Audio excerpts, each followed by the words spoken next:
galerinha, beleza? Meu nome é Fernando, este é mais um Zonomista e no vídeo de hoje, bora falar um pouco de sanção? Ontem nós tivemos Santos e São Paulo pelo Campeonato Brasileiro, mas antes disso, deixa aquele like você que chegou por aqui, que é novato, que já é inscrito, deixa aquele like para ajudar o canal a crescer cada vez mais, beleza?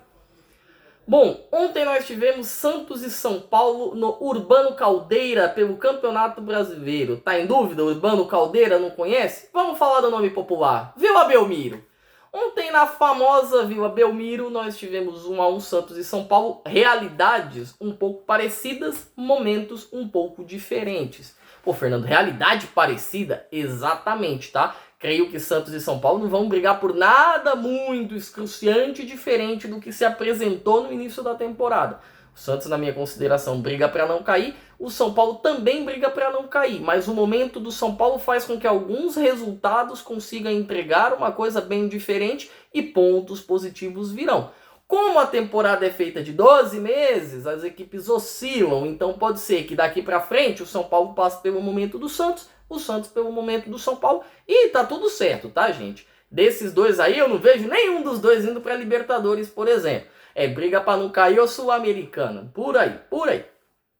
Bom, foi um jogo bem tenso, porque do lado do São Paulo, como eu falei, o momento é um pouquinho diferente. O São Paulo que vinha de vitória contra o Flamengo, contra o Santos no fim de semana, e aí teve o empate de ontem, o Santos que desde o Novo Horizontino, na primeira rodada do Campeonato Paulista, não ganhou mais nada. Não tivemos empate contra o Guarani, tivemos empate contra o Corinthians, tivemos vários resultados em que o Santos não conseguiu a vitória no placar. E o fim disso foi na primeira rodada contra a própria Chape, onde o Santos perdeu no Campeonato Brasileiro na Arena Condá por 4-2, perdão, né? 4-2. 2 foi o clássico, 2-0 para o São Paulo. Por 4-2 para a Chape.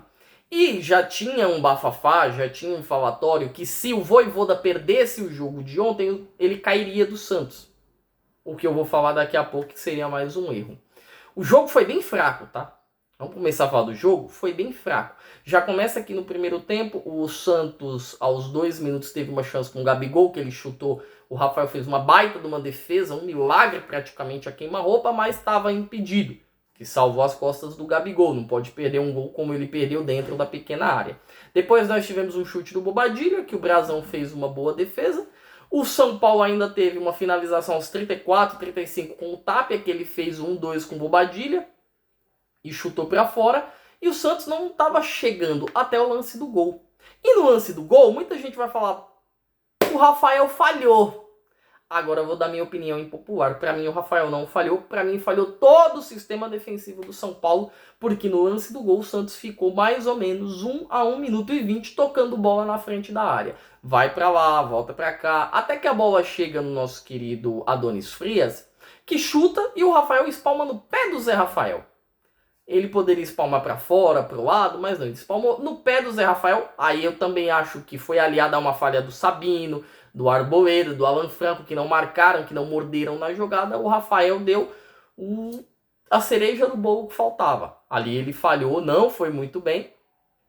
E nós tivemos o Santos abrindo o placar aos 49 do primeiro tempo. Creio eu que o jogo seria diferente, porque o Adonis Frias fez uma falta para vermelho no Caleri aos 17 do primeiro tempo.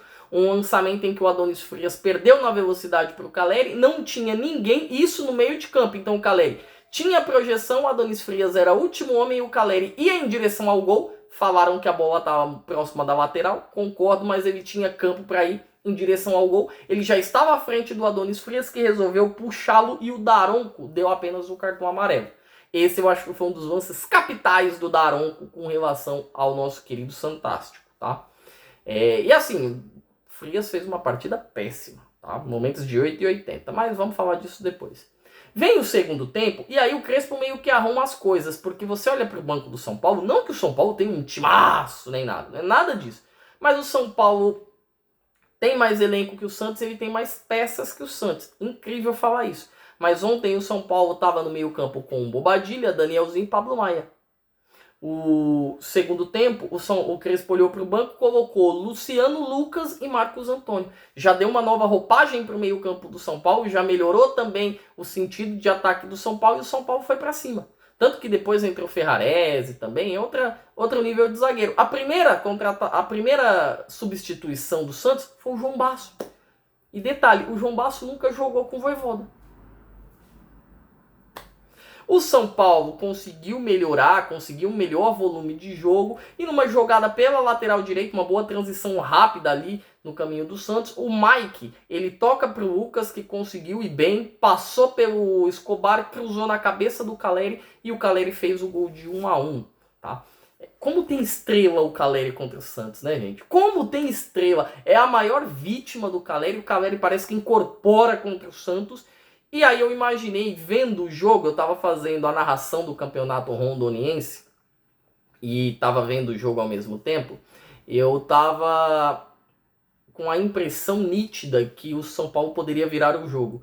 Só que aí, né, janeiro, fevereiro, o ano com 12 meses, duas competições intercaladas, os jogadores ainda sem ritmo de jogo totalmente, a parte física e técnica não estando no seu apogeu, o ritmo dos dois times caíram. O Santos foi desordenado para frente, parecendo uma vaca louca, apertando o ritmo do São Paulo, decaiu no segundo tempo. E aí a gente ficou com esse empate em 1-1. Do lado do Santos, ficou uma reclamação de que dava para fazer mais, não dá para ficar só nisso, não dá para ficar refém de tão pouca coisa, que faltou chute, faltou arremate. Tem alguns nomes que não estão mostrando para que eles vieram. Vídeo senhor Rolheiser, quase 70 milhões. E do lado do São Paulo ficou aquela impressão de que, se não fosse o erro do sistema defensivo no fim do primeiro tempo, dava para ter ganho o jogo. Do lado do Santos, nós temos o início do Campeonato Brasileiro e em 6 pontos disputados, apenas 1 conquistado. Do lado do São Paulo, nós temos 4 pontos conquistados contra Santos e contra Flamengo. O Santos vai enfrentar o Noroeste no fim de semana com provavelmente, né, a volta do Neymar. E aí a gente tem que falar um pouquinho do capítulo Neymar, por quê? Porque o Neymar ele tem que ser o cara, né? A gente tá falando de Neymar, Copa e tudo, mas o Neymar tem que ser o cara que vai ser praticamente um salvador da vida do Santos. O Santos tem um ótimo Gabigol, é um bom jogador, mas se a bola não chega também ele não guarda.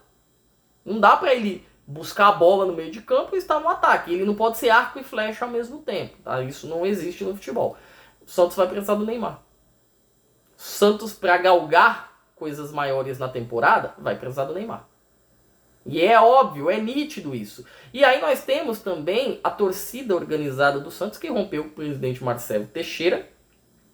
Teixeirão, grande presidente. Presidente nível Andrés, presidente nível Casares, né, nível Mustafa, só a nata esse povo aí. Romperam com o Teixeira, tiveram até bons gritos de protesto, né? Achei muito boa a ideia do não é mole não, virou normal brigar pela segunda divisão. Achei muito válida, né, no meio de tantos palavrões e palavras de baixo calão dos protestos em que as torcidas costumam entregar para os jogadores, para as diretorias e para os homens fortes do futebol. Acho que foi um bom ponto da torcida do Santos, tá? Pro lado do São Paulo tem o Primavera agora no fim de semana. Dá para esticar a corda? Eu não esticaria. Eu colocaria um time bem mexido para enfrentar o Primavera, até porque o último duelo contra o São Paulo, do São Paulo no Campeonato Paulista, é contra a Ponte. E a Ponte já está rebaixada, não tem mais nada para buscar. Talvez São Paulo pudesse buscar os 3 pontos ali, fecha a fase inicial com 11 ou com 10, fica ali a critério do que vai ser o jogo contra o Primavera. O Santos precisa melhorar, tanto para o Campeonato Paulista quanto para o Campeonato Brasileiro. No Paulista o Santos tem que ganhar para ontem o jogo contra o Noroeste lá em Bauru. Gramado pesado, clima quente, gramado ruim, torcida no ouvido. Vai ser difícil para o time do Santos, mas precisa. O Vojvoda deixou bem claro que se ele cair, os jogadores ficarão lá e a diretoria ficará lá. E eu concordo muito, mas isso não exime a culpa do Vojvoda. O Vojvoda precisa de mais. Ontem jogou o Escobar. Cadê o Vinícius Lira, Vojvoda? Cadê o Vinícius Lira? Ontem jogou o Mike. A minha mãe na lateral consegue entregar mais ofensivamente que o Mike. O Mike tá muito mal, gente. Muito mal. Parece que o Santos tá com lateral de 46 anos. E aí o Santos fica muito refém disso. Óbvio que o Santos ainda tem peças, óbvio que o Santos tem bons valores, já falei aqui desse elenco do Santos, mas acho que falta. E além do acho que falta, né, nós temos Alexandre Matos e nós temos o nosso querido Marcelo Teixeira com péssimas escolhas. O departamento de scout do Santos é medonho. É medonho. Sabe, no mesmo... O Boca contratou o Ascacibar, que veio do Estudiantes, que é um ótimo jogador por 3 milhões de euros.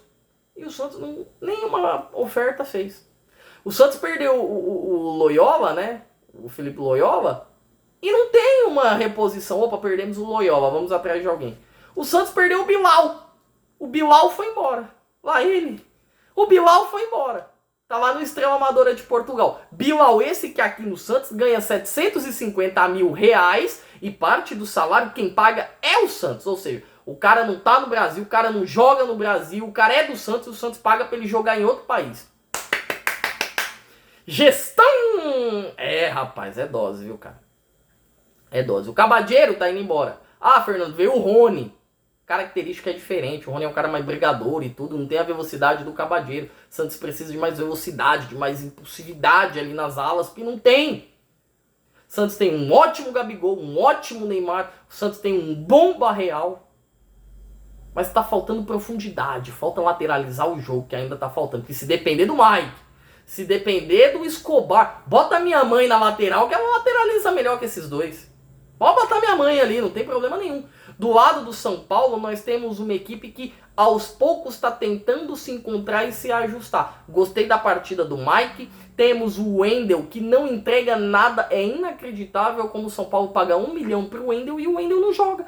O treinador não tem confiança de botar o Wendel 10 minutos em campo. Eu sem joelho, parece que o treinador confia mais em mim. As duas equipes não farão temporadas exemplares, perfeitas. Pode acontecer de alguma ganhar alguma Copa, alguma coisa. O que eu também acho bem difícil, tá? Até porque para você levantar a taça, você tem que ter um mínimo de competência no teu plantel e na tua gestão. Coisas que os dois não têm até o momento. Nem Santos e nem São Paulo. Com relação ao senhor Marcelo Teixeira e ao senhor Alexandre Gastos, né? O senhor Alexandre Matos, tem que melhorar o time. Tem que melhorar o time. O senhor Marcelo Teixeira não enxerga o Santos rebaixado. Talvez se cair no Paulista, sair do Paulista, tá, gente? O cair é sair antes da fase de quartas de final. Talvez seja bom, porque aí o Santos foque todos os seus esforços em apenas uma competição. Mas está faltando. O nosso querido Vojvoda tem um aproveitamento muito baixo, são muitos empates. Ele tem mais empates do que vitórias pelo Santos. É um técnico que empata muito, que não tem o costume de usar a base. Não tem o costume de usar a base. Não é que na base tem um Van Basten, que tem um Pavel Nedved, que tem um Bergkamp. Não. Mas o que a gente vê é que os caras, os titulares do Santos, não estão entregando. Com relação ao outro lado, aí eu vou querer ver o que o Crespo vai fazer. Porque se deixar esse meio de campo do São Paulo, tem muita qualidade com o Bobadilha, tem muita qualidade com o Marcos Antônio, tem muita qualidade com o Danielzinho. Esses dois aqui tem muita qualidade, só que o Danielzinho tem 31 para 32.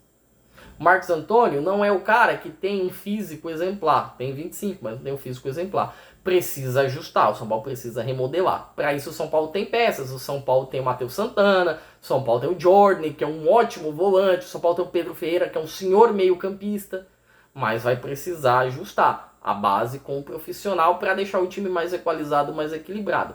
Os dois times vivem situações diferentes do Paulista, tá? Por mais que a situação seja diferente por um ponto, separada por um ponto, o São Paulo joga em casa e o Santos joga fora. O São Paulo tem um confronto não tão acessível quanto o Primavera, mas a torcida parece que está voltando. A situação política do São Paulo está meio que se ajustando, está sendo feita uma limpeza lá. O que vai dar eu não sei, mas está sendo feita uma limpeza.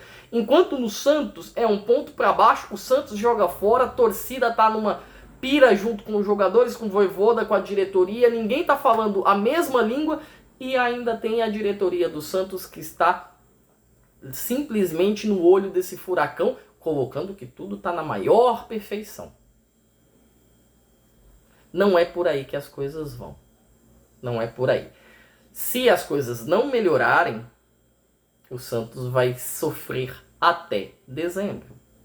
O São Paulo teve um indicativo de que talvez possa melhorar, mas não significa que não vai ter sofrimento também, tá bom? Diga aí, torcedor, o que você acha? Alguém mereceu vencer o Clássico? Quem? Como que está a situação lá no Santos, no São Paulo? Deixe seu comentário aqui. Gente, eu tô indo embora, mas antes eu peço que você curta o canal, você que já é inscrito, você que acabou de chegar aqui, se inscreve no canal, deixa o like e principalmente ativa o sininho das notificações pra gente chegar nos 800 inscritos o quanto antes, beleza? Uma ótima quinta-feira pra vocês, fui!